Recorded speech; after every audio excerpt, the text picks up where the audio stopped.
Hey guys, this is John with PsychTech, and in today's video we're going to be discussing backlinks. What they are, how you get them, and a little bit of the pros and cons of each. So let's just jump right in.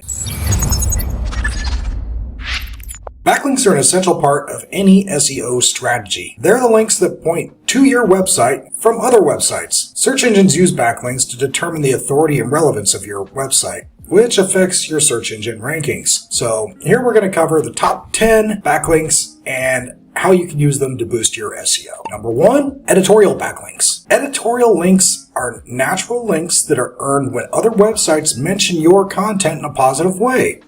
These links are highly valuable as they are earned based on the quality of your content. To get editorial links, you need to create high quality content that people want to share and link to. Now, the pros of these kinds of links are that these are highly valuable and can significantly improve your search engine rankings if the right people pick them up.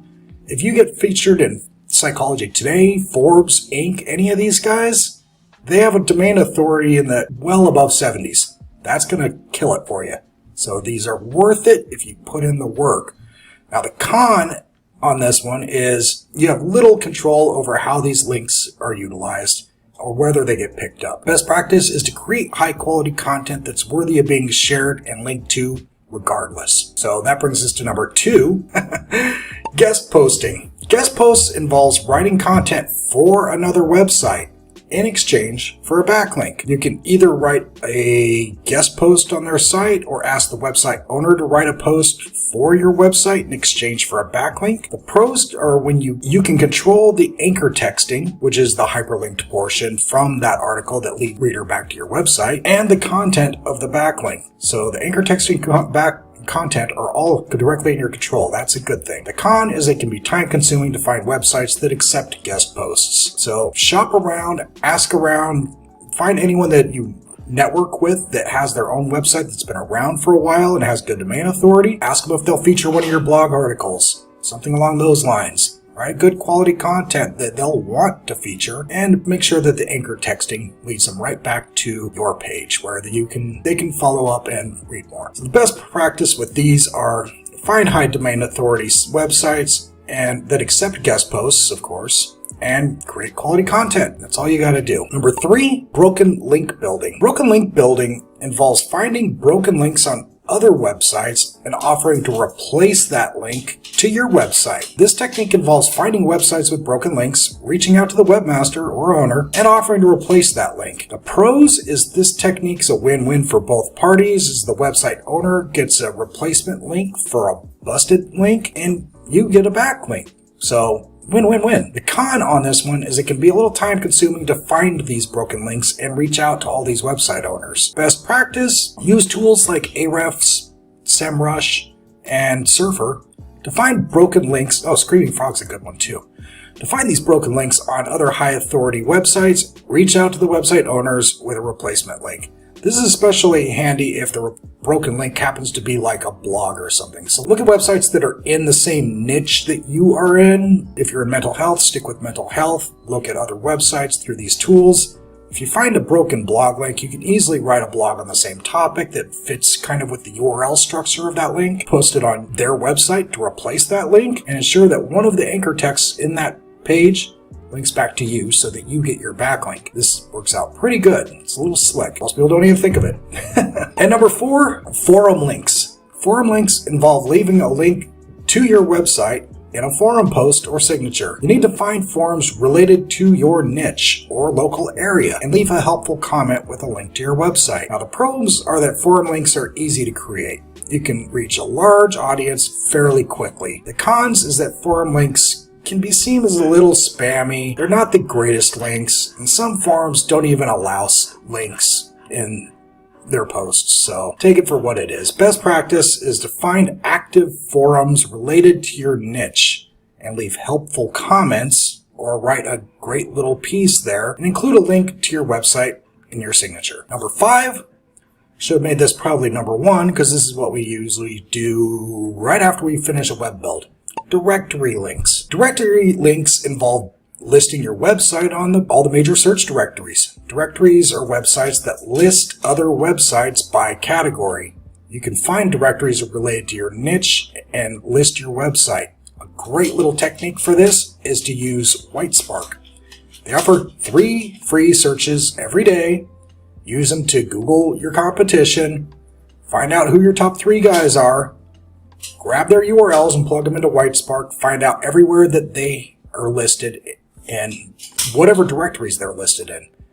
Then you can grab all 3 of those guys' directories, collate them in an Excel doc, hit remove duplicates, and you now have a huge list of all original citation sources that match up with all the top 3 guys, which will help you get in that position too. One of the pros on this one is directory links are super easy to create and can create a large audience. Another analogy I like to use is the Mississippi River doesn't just pop up out of a hole in the ground. It's actually fed by 4,000 tributaries. I Googled it. So that's kind of how traffic works on a website too. You build 1 link, it's going to maybe trickle a little bit of traffic into your website. You build 2, now you have twice as much traffic. You build 300, and suddenly you have some good traffic. The cons on these are directory links can be seen as a little spammy if you're not listed in the right directories, and some directories charge a fee. So again, stick with directories that are niche relevant or locally relevant. Best practice, find high authority directories related to your niche locality and list them on your website. That brings us to number 6. There we go. Social media links. Social media involves sharing your content on social media platforms like Twitter, Facebook, LinkedIn, etc. When other people share your content on social media, you get a link. So the pros on this one are that social media links can drive traffic to your site and they're easy to create. Cons is social media links can be seen as low quality, may not have a significant impact on your search engine rankings, but they can drive traffic, especially if you're sharing your content that you're creating for your website. For example, I'm probably going to share this video on social media, and I'll probably make a blog related to this same topic using the same research that I used to make the video.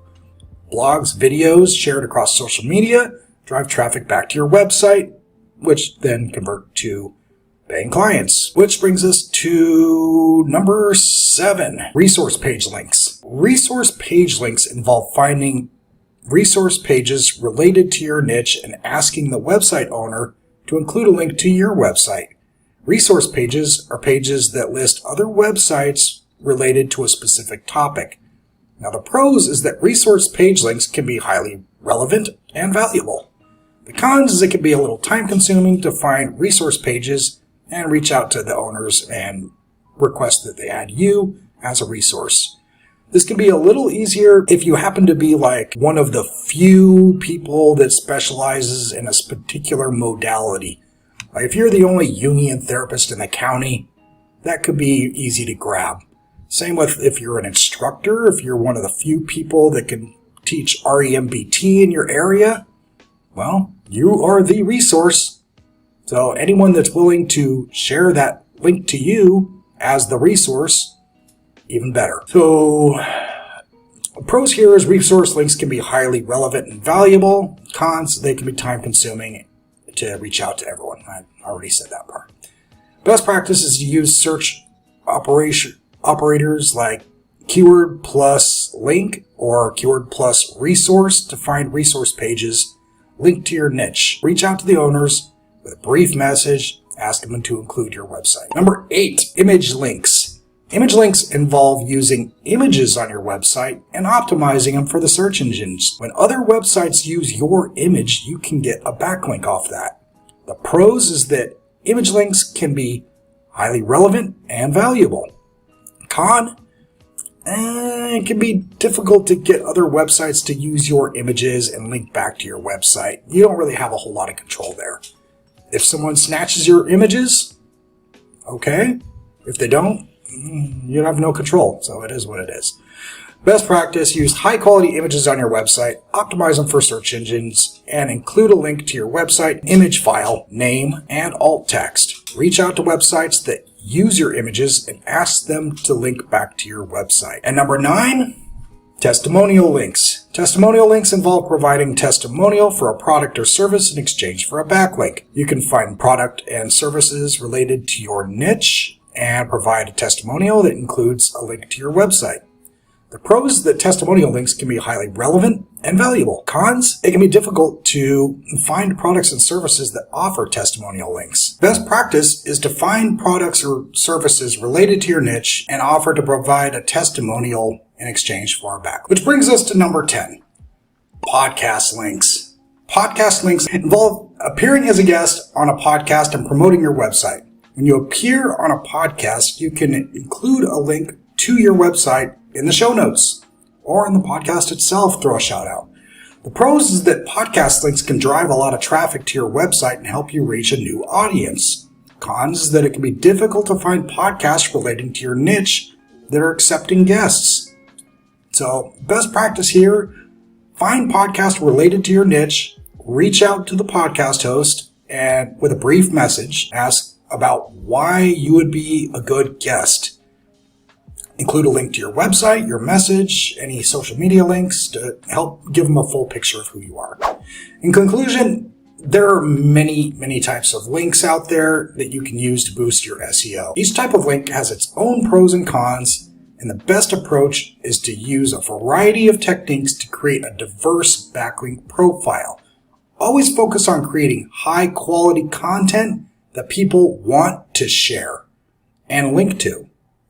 And avoid spammy techniques that can harm your search engine rankings, like buying backlinks from places like Fiverr and Upwork or any other shady character on the internet. Best backlinks are earned or created using high quality, relevant content. So that's it for this video. Hope you liked the content. If you want to hear some more information and good content about building and ranking your website or any other particular in the digital marketing space for mental health, drop me a like and subscribe, and I'll see you in the next video.